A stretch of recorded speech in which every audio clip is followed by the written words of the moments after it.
ଗୀତ ସଂହିତା ଅଧ୍ୟାୟ 80। ପ୍ରଧାନ ବାଦ୍ୟକର ନିମନ୍ତେ ସୋସୋନିମ୍ ଏଦୁତ୍ ସ୍ୱରରେ ଆସଫ୍ର ଗୀତ।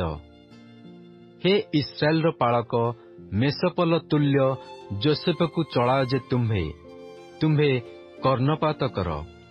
କିରୁବମାନଙ୍କ ଉପରେ ଉପବିଷ୍ଟ ଯେ ତୁମ୍ଭେ ପ୍ରକାଶମାନ ହୁଅ। ଇଫ୍ରାଇମ୍ ଓ ବିନ୍ୟାମିନ୍ ଓ ମନଶୀର ସାକ୍ଷାତରେ ଆପଣା ପରାକ୍ରମ ଉତ୍ତେଜିତ କର ଓ ଆମ୍ଭମାନଙ୍କ ପରିତ୍ରାଣାର୍ଥେ ଆଗମନ କର। ହେ ପରମେଶ୍ୱର, ଆମ୍ଭମାନଙ୍କୁ ଫେରାଅ ଓ ଆପଣା ମୁଖର ତେଜ ପ୍ରକାଶ କର। ତହିଁରେ ଆମ୍ଭେମାନେ ପରିତ୍ରାଣ ପାଇବୁ।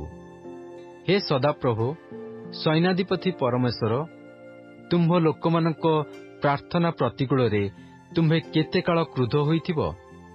ତୁମ୍ଭେ ସେମାନଙ୍କୁ ଲୋତକ ରୂପ ଭକ୍ଷ୍ୟ ଖୁଆଇଅଛ ଓ ସେମାନଙ୍କୁ ବହୁ ପରିମାଣରେ ଲୋତକ ପାନ କରିବାକୁ ଦେଇଅଛ। ତୁମ୍ଭେ ଆମ୍ଭମାନଙ୍କ ପ୍ରତିବେଶୀଗଣ ନିକଟରେ ଆମ୍ଭମାନଙ୍କୁ ବିରୋଧର କାରଣ କରୁଅଛ। ପୁଣି ଆମ୍ଭମାନଙ୍କ ଶତ୍ରୁମାନେ ଆପଣାମାନଙ୍କ ମଧ୍ୟରେ ଉପହାସ କରନ୍ତି। ହେ ସୈନ୍ୟାଧିପତି ପରମେଶ୍ୱର, ଆମ୍ଭମାନଙ୍କୁ ଫେରାଅ ଓ ଆପଣା ମୁଖର ତେଜ ପ୍ରକାଶ କର। ତହିଁରେ ଆମ୍ଭେମାନେ ପରିତ୍ରାଣ ପାଇବୁ। ତୁମ୍ଭେ ମିଶରରୁ ଗୋଟିଏ ଦ୍ରାକ୍ଷାଲତା ଆଣିଲ। ତୁମ୍ଭେ ଗୋଷ୍ଠୀୟମାନଙ୍କୁ ତଡ଼ି ଦେଇ ତାହା ରୋପଣ କଲ।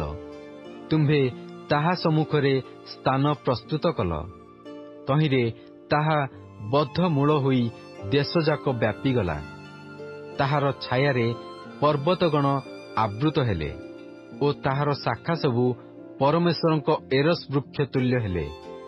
ତାହା ସମୁଦ୍ର ପର୍ଯ୍ୟନ୍ତ ଆପଣା ଶାଖା ଓ ନଦୀ ପର୍ଯ୍ୟନ୍ତ ଆପଣା ପଲ୍ଲବ ବିସ୍ତାର କଲା। କାହିଁକି ତୁମ୍ଭେ ତାହାର ବେଢ଼ା ଭାଙ୍ଗି ପକାଇଅଛ ଯେ ପଥିକ ସବୁ ତାହା ଛିଣ୍ଡାଇ ପକାଉଅଛନ୍ତି? ବନରୁ ବରାହ ଆସି ତାହା ଉଜାଡ଼ି ପକାଏ ଓ ବିଲର ପଶୁଗଣ ତାହା ଖାଇଯାଆନ୍ତି। ହେ ସୈନ୍ୟାଧିପତି ପରମେଶ୍ୱର, ଆମ୍ଭେମାନେ ବିନୟ କରୁଅଛୁ, ଫେର। ସ୍ୱର୍ଗରୁ ନିରୀକ୍ଷଣ କର ଓ ଦୃଷ୍ଟିପାତ କରି ଏହି ଦ୍ରାକ୍ଷାଲତାର ଓ ତୁମ୍ଭ ଦକ୍ଷିଣ ହସ୍ତ ଦ୍ୱାରା ସ୍ଥାପିତ ଗଣ୍ଡିର ଓ ଆପଣା ନିମନ୍ତେ ତୁମ୍ଭ ସବଳୀକୃତ ଶାଖାର ତତ୍ତ୍ୱ ନିଅ। ତାହା ଅଗ୍ନିରେ ଦଗ୍ଧ, ତାହା ଛେଦିତ ହୋଇଅଛି। ତୁମ୍ଭ ମୁଖର ତର୍ଜନରେ ଲୋକମାନେ ବିନଷ୍ଟ ହେଉଅଛନ୍ତି। ତୁମ୍ଭ ଦକ୍ଷିଣ ହସ୍ତର ମନୁଷ୍ୟ ଉପରେ, ଆପଣା ନିମନ୍ତେ ସବଳୀକୃତ ମନୁଷ୍ୟପୁତ୍ର ଉପରେ ତୁମ୍ଭର ହସ୍ତ ଥାଉ। ତହିଁରେ ଆମ୍ଭେମାନେ ତୁମ୍ଭଠାରୁ ଫେରିଯିବା ନାହିଁ। ତୁମ୍ଭେ ଆମ୍ଭମାନଙ୍କୁ ସଜୀବ କର, ତହୁଁ ଆମ୍ଭେମାନେ ତୁମ୍ଭ ନାମରେ ପ୍ରାର୍ଥନା କରିବା। ହେ ସଦାପ୍ରଭୁ, ସୈନ୍ୟାଧିପତି ପରମେଶ୍ୱର, ଆମ୍ଭମାନଙ୍କୁ ଫେରାଅ। ଆପଣା ମୁଖର ତେଜ ପ୍ରକାଶ କର। ତହିଁରେ ଆମ୍ଭେମାନେ ପରିତ୍ରାଣ ପାଇବୁ।